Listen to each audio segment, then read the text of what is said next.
जय हिंद दोस्तों।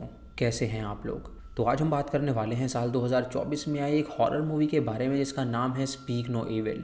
दोस्तों इस फिल्म को मैंने हाल ही में देखा है और इसकी कहानी मुझे काफ़ी पसंद आई है।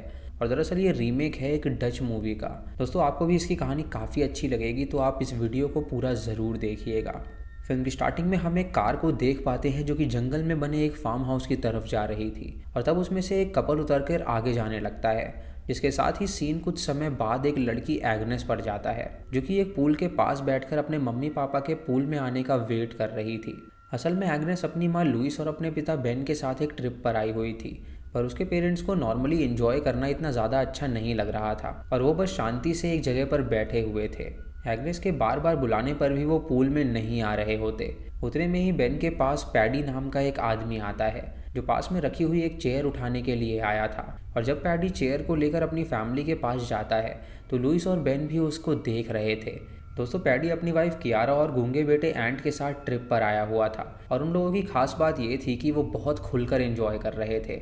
शाम को हम देखते हैं कि जब लुइस, बेन और एग्नेस घूम रहे होते हैं तभी अचानक से एग्नेस को याद आता है कि उसका फेवरेट टेडी कहीं पर गुम गया है। दोस्तों एग्नेस अपने टेडी को बहुत ज़्यादा पसंद करती थी और वो उससे दूर नहीं रह सकती थी, और अगर वो टेडी उसके पास नहीं होता था तो उसे पैनिक अटैक्स आने लगते थे और गुस्से में वो अपनी स्किन पर स्क्रैच करना स्टार्ट कर देती थी। जब बेन और लुइस को ये पता चलता है कि उसका टेडी गायब हो गया है तो वो उसको शांत कराने की कोशिश करने लगते हैं। उसके बाद बेन टेडी को ढूंढने के लिए वहाँ से जाने लगता है और रास्ते में वो पैडी और उसके परिवार को देखता है जो कि काफ़ी ज़्यादा एंजॉय कर रहे थे। लेकिन बेन उन पर ज़्यादा ध्यान ना देते हुए टेडी को ढूंढने में लग जाता है, मगर बहुत ढूंढने के बाद भी उसे टेडी कहीं पर नहीं मिलता। इससे बेन काफ़ी परेशान होकर वापस एग्नेस और लुइस के पास आ जाता है, और तभी उनके पास पैडी, कियारा और आंट भी मौजूद थे जो कि एग्नेस का टेडी वापस ले आए थे क्योंकि उन्हें वो टेडी मिल गया था। ये देखकर बेन और लुइस उन तीनों का शुक्रिया अदा करते हैं वो टेडी वापस लाने के लिए। उसके बाद वो बातें करने लगते हैं जहाँ उन्हें पता चलता है कि एंट म्यूट है, और ये जानकर उन दोनों को एंट के लिए काफ़ी ज़्यादा बुरा लग रहा था। एग्नेस को भी अब वहाँ पर स्कूटर की सवारी करने का मन कर रहा था, लेकिन बेन उसे मना करता है, लेकिन एग्नेस जिद कर देती है। तभी पैडी उसको अपने स्कूटर पर बैठाकर उसे एक राइड करवाता है और एग्नेस को इससे काफ़ी ज़्यादा मज़ा आता है। अब पैडी के परिवार के साथ उन लोगों की दोस्ती हो चुकी थी, जिसकी वजह से पैडी उन लोगों को अपने साथ लंच के लिए इन्वाइट करता है। अब लंच के दौरान हम बेन और लुइस की बातों से जान पाते हैं कि असल में पहले वो लोग शिकागो में रहते थे, जहाँ बेन जॉब करता था, पर किसी वजह से उन्हें लंदन आना पड़ा था। लुइस भी वहाँ पे पहले वर्क करा करती थी, पर लंदन आने के बाद अचानक से उसके सारे कॉन्टैक्ट्स ख़त्म हो गए थे और वो दोनों इसी वजह से बहुत ज़्यादा परेशान थे। इसीलिए वो अपनी लाइफ को एंजॉय करने के लिए इस ट्रिप पे इटली आए हुए थे।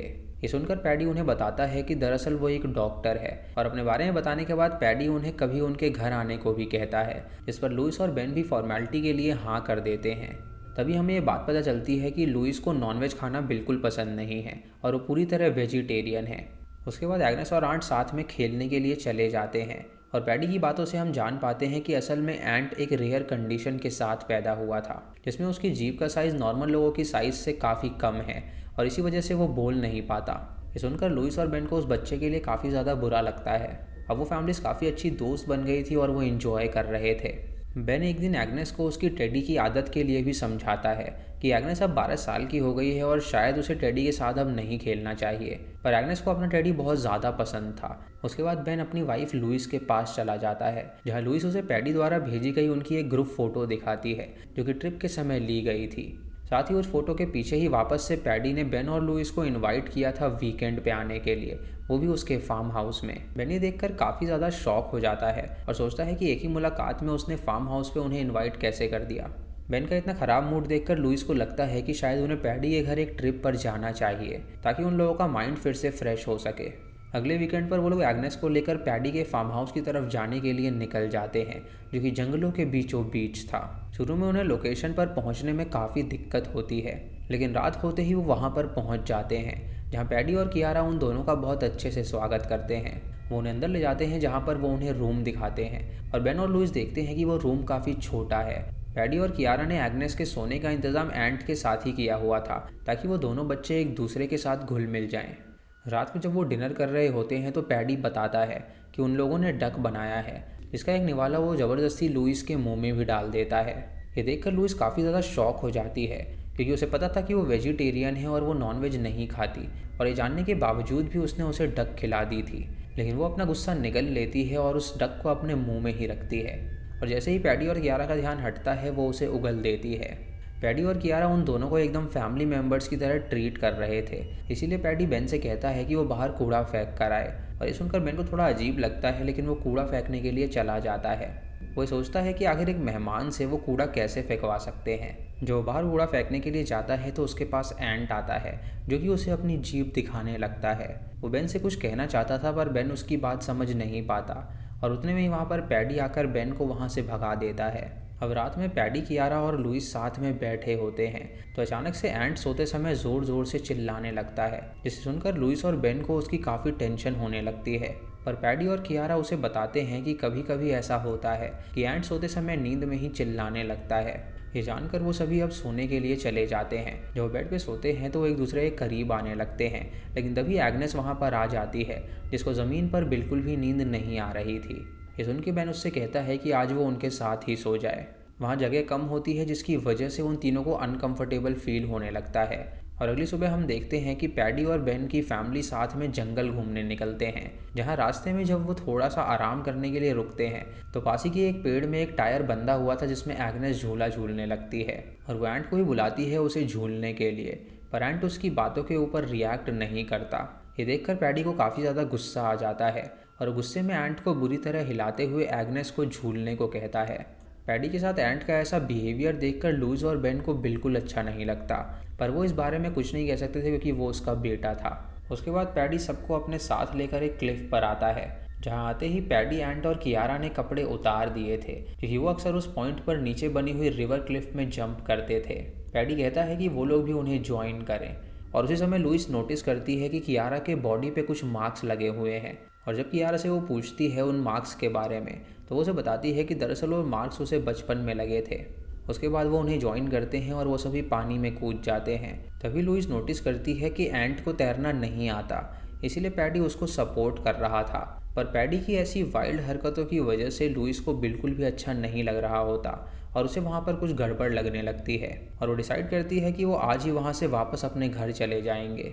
जब वो बेन को इस बारे में बताती है तो बेन पहले तो उसे समझाता है कि वो लोग बस थोड़े ओपन माइंडेड हैं और कुछ नहीं है। तभी अचानक वहाँ पर कियारा आ जाती है, जो कि उन्हें बताती है कि आज वो उन दोनों को एक रेस्टोरेंट में लेकर जाने वाली है, जहाँ पर एक शेफ़ है जो कि पैडी का बहुत अच्छा दोस्त है।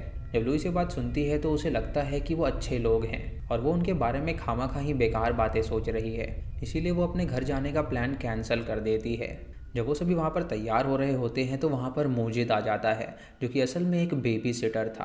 पैडी की बातों से हमें पता चलता है कि असल में वो लोग बच्चों को साथ नहीं ले जाना चाहते थे, इसीलिए उन लोगों ने मोजिद को वहाँ पर बुलाया था उनका ख्याल रखने के लिए। अब मोजिद के भरोसे पर बच्चों को छोड़कर वो सभी रेस्टोरेंट की तरफ जाने लगते हैं। रास्ते में पैडी बहुत ज़्यादा रफ ड्राइविंग कर रहा था, जिसकी वजह से बेन और लुइस दोनों ही डरे हुए थे। जब वो रेस्टोरेंट में पहुंचते हैं तो वहाँ पर वो ऑर्डर करते हैं और खाना खाने लगते हैं। तभी कियारा उन लोगों को बताती है कि दरअसल वो और पैडी 17 साल से एक दूसरे के साथ हैं। और ये सुनकर लुइस बहुत ज़्यादा शॉक हो जाती है, क्योंकि कियारा बहुत ज़्यादा यंग थी। अगर सच में ऐसा था तो जब वो 13-14 साल की रही होगी तब वो पैडी के साथ रिलेशनशिप में आई होगी और उस समय पर पैडी एडल्ट रहा होगा। ये चीज़ उन दोनों को काफ़ी ज़्यादा ऑकवर्ड लगती है।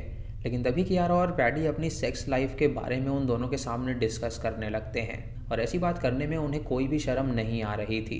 इधर हम एंट को देखते हैं, जो कि अचानक से एग्नेस को अपनी वॉच कलेक्शन दिखाने के लिए ले जाता है, जहाँ पर उसने बहुत सारी महंगी वॉचेस रखी हुई थी।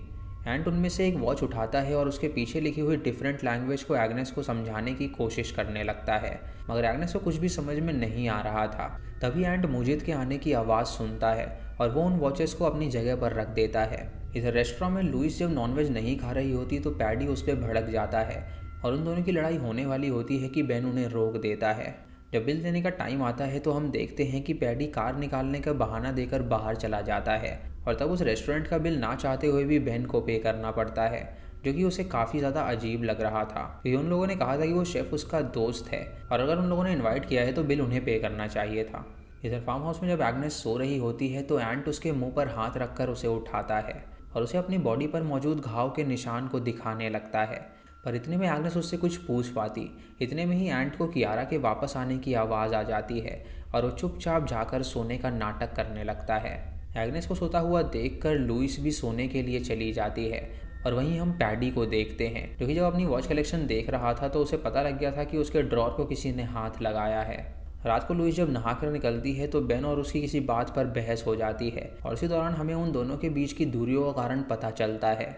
असल में शिकागो में लुइस एक स्कूल में टीचर थी और उसका अफेयर उसके ही एक स्टूडेंट के पिता के साथ चल रहा था। बेन को जब इस बारे में पता चला था तो वो पूरी तरह टूट गया था और उसने उसे माफ़ कर दिया था और वो लंदन शिफ्ट हो गए थे। लुइस खुद भी बेन की हरकतों की वजह से उसके साथ खुश नहीं थी और उसका सबसे बड़ा रीज़न था बेन का शांत बिहेवियर। वो डर के मारे अपनी फैमिली के लिए कभी भी स्टैंड नहीं ले पाता था। उसके बाद वो दोनों अपनी गलती एक्सेप्ट करते हैं और मेकआउट करते हैं। तभी हम देखते हैं कि उन दोनों की बातें कोई सुन रहा है। रात को जब वो सो रहे होते हैं तो अचानक से लुइस की आंखें खुलती हैं और वो एग्नेस को देखने के लिए एंट के रूम में जाती है, पर वहाँ पर एग्नेस और एंट दोनों मौजूद नहीं थे। ये देखकर लुइस काफ़ी ज़्यादा डर जाती है और जल्दी से पैडी के रूम में जाती है, जहाँ वो देखती है कि कियारा ने एग्नेस और एंट को अपने पास ही सुलाया हुआ था। लेकिन दिक्कत इस बात की थी कि उन दोनों ने अपने अंडर गारमेंट्स पहने हुए थे और बच्चों को भी उन्होंने वहीं पे सुला रखा था और ये बात लुइस को बिल्कुल भी पसंद नहीं आती। वो तुरंत एग्नेस के पास जाती है और उसे वहाँ से उठाकर बेन के पास ले जाती है, जहाँ उसने अब डिसाइड कर लिया था कि किसी भी हाल में वो इस फार्म हाउस में नहीं रुकेगी। जब बेन लुइस के इस मूड को देखता है तो वो उससे और बहस नहीं कर पाता और वो उसके साथ वहाँ से निकलने के लिए राज़ी हो जाता है। वो अपना सामान पैक करते हैं और पैडी और कियारा को बिना बताए ही अपनी कार में बैठ के वहाँ से निकल जाते हैं।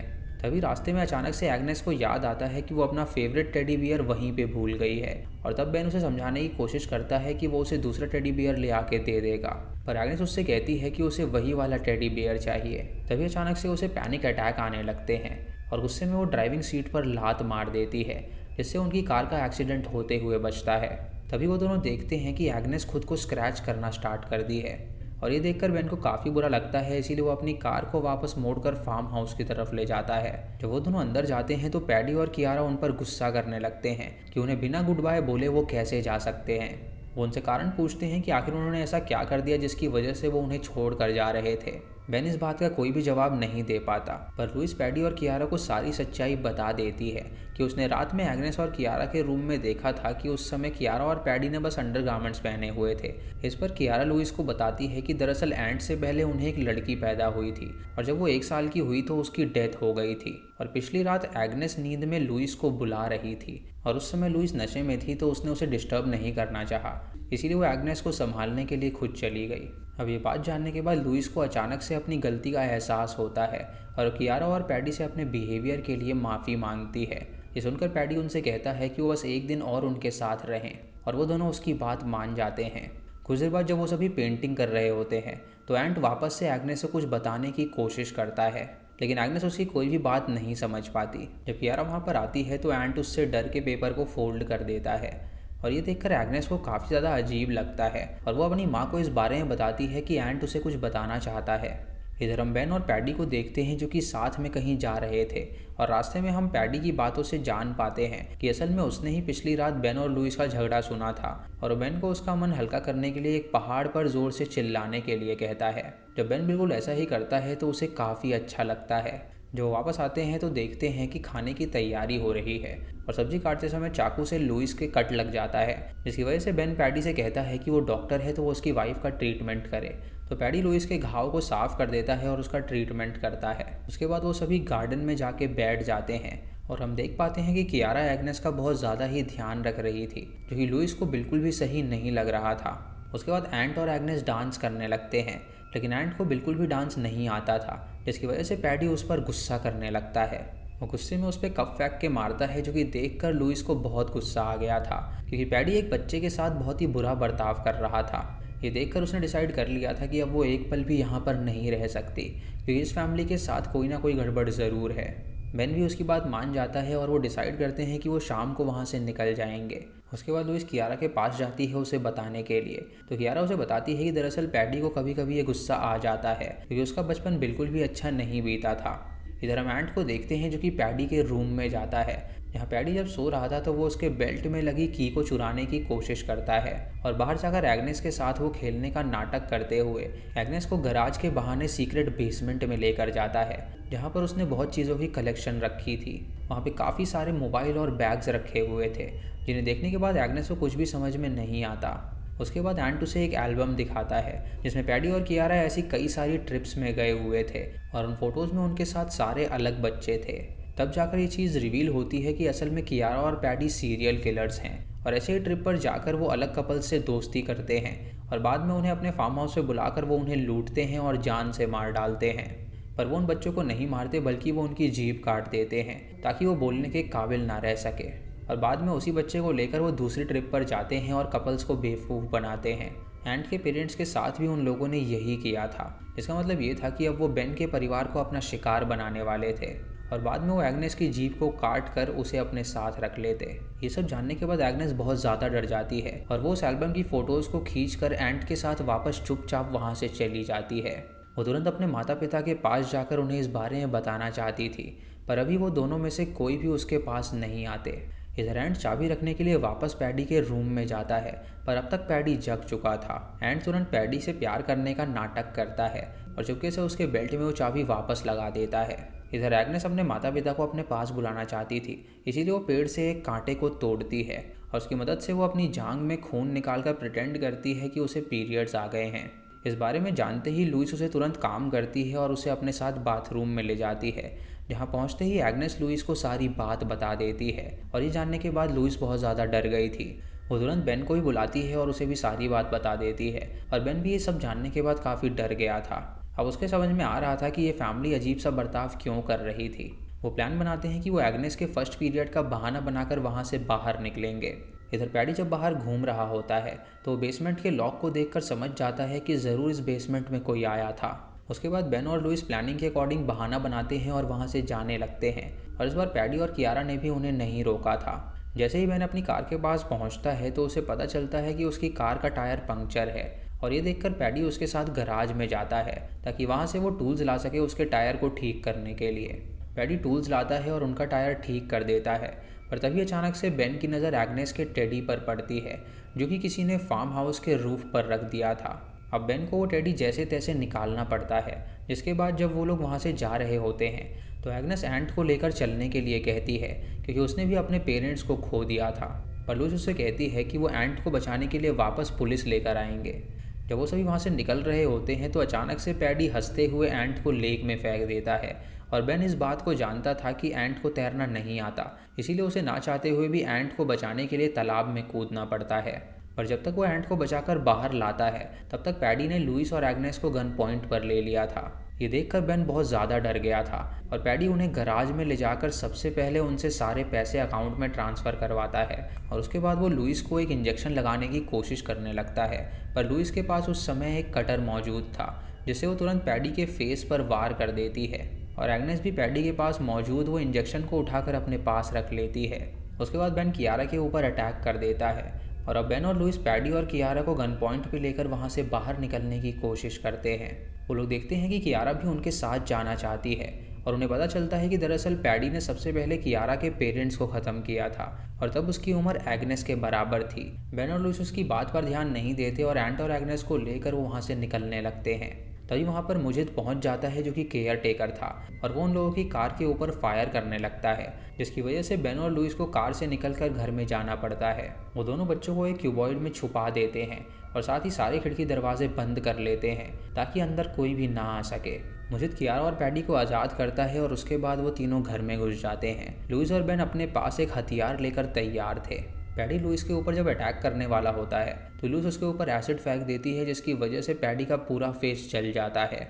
इधर मुजिद बेन को पकड़ लेता है और वो उस पर अटैक कर देता है और जैसे ही वो उसे जान से मारने वाला होता है वैसे ही पीछे से लुइस एक हथौड़ा लेकर आती है जो कि मुजिद के सर पे मार देती है, जिससे मुजिद की वहीं पर मौत हो जाती है। उसके बाद वो डिसाइड करते हैं कि वो छत के रास्ते से वहाँ से बाहर निकलेंगे। इधर पैडी अपने फेस को पानी से वॉश करता है और अब कियारा ऊपर आती है उन लोगों को पकड़ने के लिए। बेन और लुइस बच्चों को क्यूबॉइड से बाहर निकालते हैं और तभी कियारा वहाँ पर आ जाती है और उन्हें गन पॉइंट पर रख लेती है। लुइस जब ये देखती है तो वो उसके ऊपर हैमर से अटैक कर देती है, जिसकी वजह से वो छत से नीचे गिर जाती है और कियारा की भी मौत हो जाती है। कियारा के गिरने की वजह से एक सीढ़ी भी वहाँ से नीचे गिर गई थी, जिसकी वजह से अब वो नीचे नहीं जा सकते थे। अब बेन हिम्मत करता है और सीढ़ी लगाने के लिए नीचे कूद जाता है, जिससे बेन का पैर फ्रैक्चर हो गया था, पर जैसे तैसे वो सीढ़ी को वापस से लगा देता है और लुइस, एंट और एग्नेस को नीचे उतार लेता है। तभी वहाँ पर घायल पैडी आ जाता है जिसने एग्नेस को गन पॉइंट पर ले लिया था और ये देखकर लुइस बहुत ज़्यादा डर गई थी। वो उनसे कहता है कि उसने डिसाइड किया है कि वो कियारा की जगह एग्नेस को अपने साथ रखेगा। तभी एग्नेस उस इंजेक्शन को निकालती है और वो पैडी पे उसे लगा देती है, जिससे कि वो डिजी फील करने लगता है और अब वो इस हालात में नहीं था कि वो किसी को चोट पहुंचा सके। बेन चाहता था कि वो पैडी को जान से मार दे, लेकिन वो ऐसा नहीं कर पाता और बस वो पैडी को उसके हाल पर छोड़कर अपनी फैमिली और एंट को लेकर वहाँ से जाने लगता है। पर एंट को पैडी के ऊपर बहुत ज़्यादा गुस्सा था, इसीलिए वो अपने पास पड़ा हुआ एक पत्थर उठाकर चिल्लाते हुए पैडी के फेस पर कई बार वार कर देता है, जिसकी वजह से पैडी की भी मौत हो जाती है। ये देखकर बेन और लुइस एंट को शांत कराते हैं और वो अपनी कार में उसे बैठाकर उसे अपने साथ ले जाने लगते हैं। उसे बेटर फील करवाने के लिए एग्नेस अपने टेडी को एंट को देती है, जिसके साथ ही ये मूवी यहीं पर ख़त्म हो जाती है।